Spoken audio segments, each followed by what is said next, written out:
पानी पानी चला गया। आप सभी मेरे साथ बोलेंगे, बोले योग माया की, योग माया की, भारत माता की, भारत माता की। आज के इस पवित्र कार्यक्रम में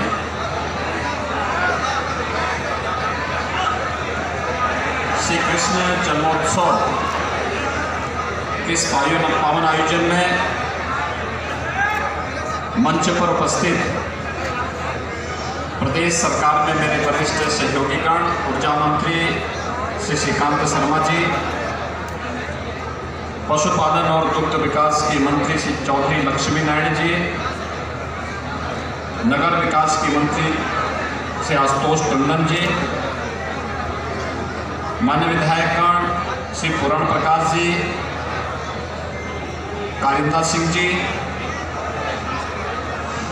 महापौर श्री मुकेश आर्य बंधु जी, उपाध्यक्ष उत्तर प्रदेश ब्रज तीर्थ विकास परिषद श्री शैलजाकांत मिश्र जी, व्यापारी कल्याण बोर्ड के अध्यक्ष श्री रविकांत गर्ग जी, पूर्व सांसद और कोऑपरेटिव बैंक के अध्यक्ष श्री तेजवीर सिंह जी, जिला पंचायत के अध्यक्ष श्री किशन सिंह चौधरी जी, भारतीय जनता पार्टी के जिला के अध्यक्ष श्रीमती मधु शर्मा जी, महानगर अध्यक्ष श्री विनोद अग्रवाल जी, चेयरमैन कोऑपरेटिव श्री मेघश्याम जी, और आज के इस कार्यक्रम में उपस्थित पूज्य संतजन श्री महंत फूलटोल जी महाराज, श्री महंत हरिशंकर दास जी महाराज, श्री महंत मनमोहन दास जी महाराज, श्री महंत राम स्वरूप दास जी ब्रह्मचारी जी, जगत गुरु श्री बलराम दास जी महाराज, श्री महंत लाडली शरण दास जी महाराज, श्री महंत सुतीक्षण दास जी महाराज, श्री महंत सुंदर दास जी महाराज, स्वामी सच्चिदानंद जी महाराज, और उपस्थित इस पावन भूमि से जुड़े हुए सभी उपस्थित भाइयों बहनों, आज का दिन हम सब के लिए बहुत पवित्र दिन है। इस धराधाम पर धर्म की स्थापना के लिए 5000 वर्ष पूर्व भगवान ने स्वयं अवतरित होकर के हम सबको कृतार्थ किया था, और आज का ये दिन हमारे लिए इसलिए भी महत्वपूर्ण है, योग माया की प्रकटीकरण का दिन भी है, और इसलिए इस अवसर पर मैं आप सबको हृदय से बधाई देता हूं, अपनी शुभकामनाएं देता हूं, और अपनी मंगलमय कामना व्यक्त करने के लिए विशेष रूप से मैं आपके बीच में यहाँ पर उपस्थित हुआ। ब्रज तीर्थ विकास परिषद के इस कार्यक्रम में भाग लेने की मेरी पिछले 3 वर्षों से बहुत इच्छा थी, लेकिन कोई ना कोई कार्यक्रम, कोई ना कोई ऐसी चीज़ आ जाती थी जिसके कारण इस कार्यक्रम में मैं सहभागी नहीं हो पाता था। पहले वर्ष 2019 में आगरा तक मैं आ गया था, लेकिन जैसे आगरा में हम लोग लैंड किए तो मुझे बताया गया कि भारतीय जनता पार्टी की वरिष्ठ नेत्री, पूर्व केंद्रीय मंत्री श्रीमती सुषमा स्वराज जी नहीं रही, तो हमें वापस दिल्ली जाना पड़ा। विगत वर्ष कोरोना महामारी के कारण पूरा देश, पूरी दुनिया अस्त व्यस्त थी, तो स्वाभाविक रूप से हम लोगों को भी इस आयोजन से अपने को दूर रखना पड़ा, एक सामान्य संक्षिप्त कार्यक्रम के साथ जुड़ना पड़ा था। इस वर्ष कोरोना महामारी पूरी तरह नियंत्रण में है, लेकिन सावधानी अपेक्षित है। कोरोना ने पिछले 1.5 साल के दौरान पूरे देश में, पूरी दुनिया में जो कोहराम मचाया है, आज तो मैं वृंदावन बिहारी लाल से ही प्रार्थना करने आया हूं कि अब जैसे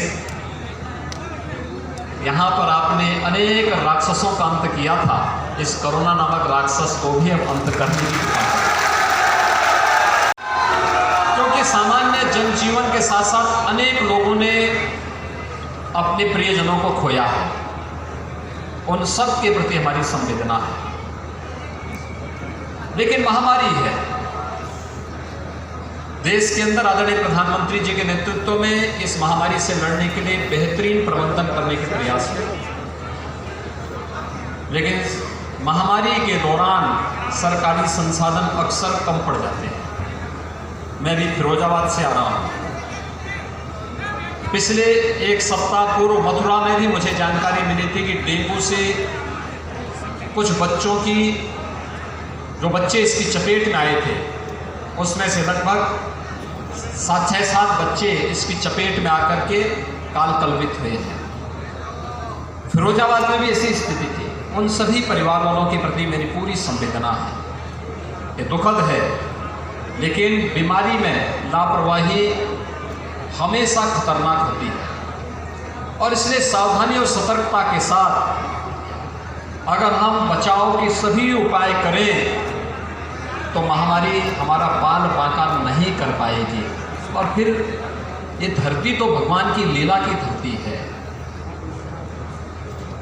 उस समय दृश्य शत्रु से भी और अदृश्य शत्रु से भी इस धरती पे भगवान ने मुकाबला किया था, हमें राह दिखाई थी। आज अदृश्य शत्रु कोरोना के रूप में आया है, इससे बचने के लिए भी राह प्रधानमंत्री जी के नेतृत्व में देश दे रहा है, आगे बढ़ रहा है।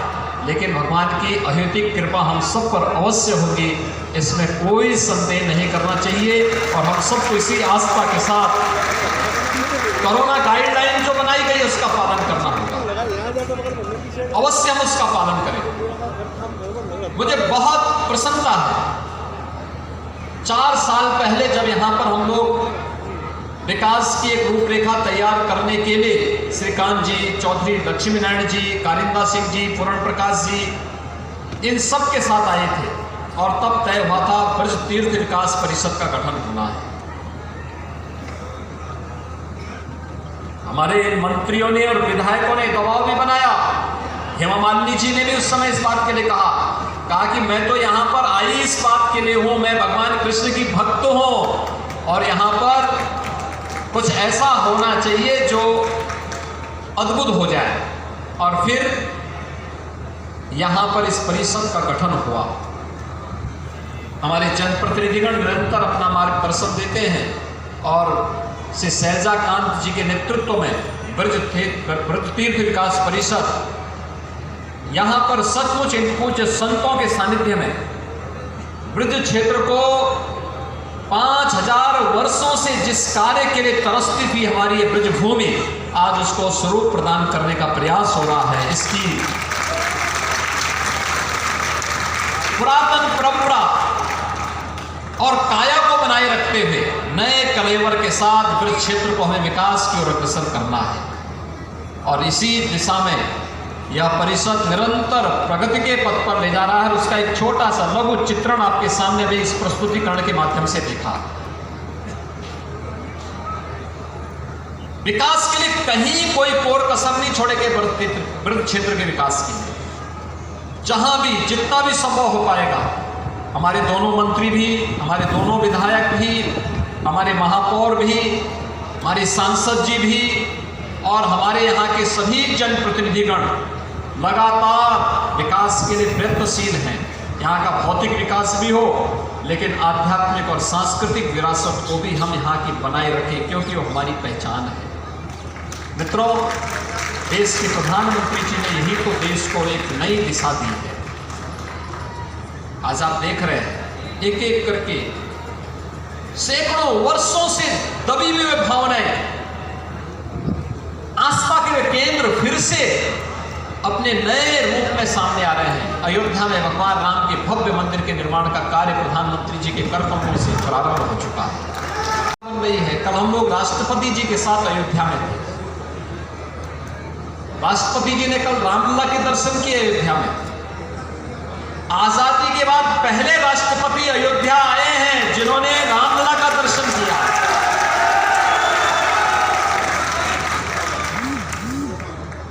प्रधानमंत्री के रूप में मोदी जी पहले प्रधानमंत्री थे जिन्होंने रामलला का दर्शन किया। यानी भारत की आध्यात्मिक और सांस्कृतिक विरासत के प्रतीक हमारे इन सभी देव विग्रहों को की पूजा करने और उनके दर्शन करने में भी लोगों को इससे पहले की सरकारों को सांप्रदायिकता का भय होता था, कहीं अपने सांप्रदायिक होने का लेपन न लग जाए। लेकिन अब मोदी जी के नेतृत्व में जो नया भारत है अंगड़ाई ले रहा है। जो लोग पहले मंदिर जाने में संकोच करते थे अब ये भी कह रहे हैं कि नहीं, राम तो हमारे भी हैं, कृष्ण हमारे भी हैं। ये है परिवर्तन। आज होड़ लगी है। पहले लोगों में होड़ किस बात की लगती थी? पहले आपके पर्व और त्योहार में कोई बधाई देने के लिए न कोई मुख्यमंत्री आता था, न कोई मंत्री आता था, न कोई विधायक आता था। भारतीय जनता पार्टी के प्रतिनिधियों को छोड़ दें तो शेष अन्य दलों के लोग दूर भागते थे। हर पर्व और त्योहार में बधाई दी जानी चाहिए अगर वह उसके अनुरूप है। शुभकामनाएं देनी चाहिए, मंगल कामनाएं व्यक्त होनी चाहिए। लेकिन लोग डरते थे, एक तरफा चलता था। हिंदू पर्व और त्योहारों में कोई नहीं आता था, कोई भी सहभागी नहीं बनता था। पर्व और त्योहारों में अलग से बंदिशें लगती थी। पर्व त्योहार नहीं मनाना है, लाइट नहीं रहेगी, बिजली नहीं रहेगी, पानी नहीं रहेगा, साफ सफाई नहीं होगी, सुरक्षा की व्यवस्था नहीं होगी। अलर्ट जारी होता था कि रात 12 बजे के बाद अब ये कार्यक्रम नहीं करेंगे, 10 बजे के बाद आतिशबाजी नहीं करेंगे, दोपहर 12 बजे के बाद रंगोत्सव का कार्यक्रम नहीं करेंगे। अब तो ऐसा कोई बंदिश नहीं है। अब तो हर्षोल्लास के साथ आप करो नहीं है। और हमारे कान्हा तो रात्रि को 12 बजे ही जन्म लेते हैं।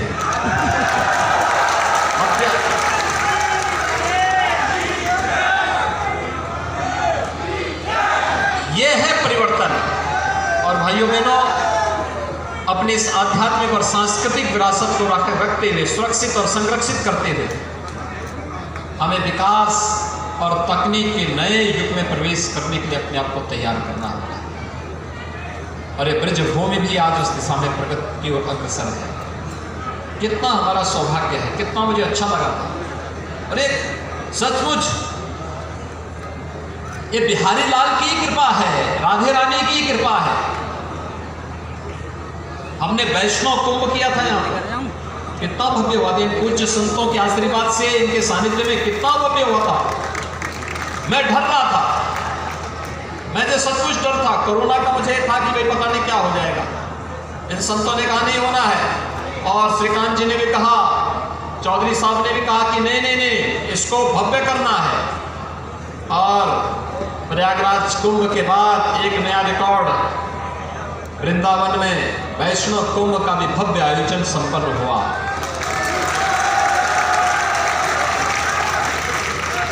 और जैसे यहाँ का कार्यक्रम संपन्न हुआ, कोरोना की दूसरी लहर भी आ गई। आपने देखा होगा यहाँ का कोई कार्यक्रम डिस्टर्ब नहीं हुआ, कहीं कोई व्यवधान नहीं पैदा हुआ। ये सब वृंदावन बिहारी की कृपा नहीं तो क्या है? ये साक्षात कृपा है। हम सब ने इसको महसूस किया है। जब तक वैष्णव कुंभ था कोई कोरोना, और वैष्णव कुंभ का समारोह के बाद जैसे पूज्य संतों ने यहाँ से दूसरे कार्यक्रम के लिए यहाँ से प्रस्थान किया, दूसरी लहर की चपेट में पूरा देश और पूरी दुनिया आ गई। हम अपनी आध्यात्मिक धरोहर को संरक्षित करें और हमें गौरव की अनुभूति होनी चाहिए। 5000 वर्षों से हम सब इस भूमि के कण कण में अपने वृंदावन बिहारी लाल के दर्शन करते हैं, उनको पाते हैं, उनकी लीलाओं का यहाँ पर न केवल श्रवण करते हैं, उसका साक्षात दर्शन भी करते हैं। ये सौभाग्य केवल भारतवासियों को प्राप्त होता है, ये सौभाग्य ब्रजवासियों को प्राप्त हुआ है। और ब्रजवासी आप सभी धन्य हैं कि आप सबको इस पवित्र भूमि पर जन्म लेने का, यहाँ पर सेवा करने का सौभाग्य प्राप्त हुआ है। मैं इस अवसर पर आप सबको हृदय से बधाई देता हूँ, अपनी शुभकामनाएं देता हूँ, आप सबको इस बात के लिए आश्वस्त करता हूँ जो यहाँ पर हमारे पूज्य संतों का, हमारे जनप्रतिनिधियों का भाव है कि हम लोगों ने 2017 में पहले गठन के साथ यहाँ के 7 पवित्र स्थलों को तीर्थ स्थल घोषित किया और तीर्थ स्थल घोषित होने के बाद अब यहाँ पर इन सब की तमन्ना है कि इन सभी क्षेत्रों में किसी भी प्रकार का मद्य मांस आदि का सेवन न हो, और ये होना चाहिए। मैं प्रशासन से कहूँगा कि इसकी योजना रचना बना कर उन लोगों को व्यवस्थित पुनर्वास करने की व्यवस्था करें। खासतौर पर जो इस क्षेत्र में कार्य कर रहे हैं उनकी ट्रेनिंग होनी चाहिए।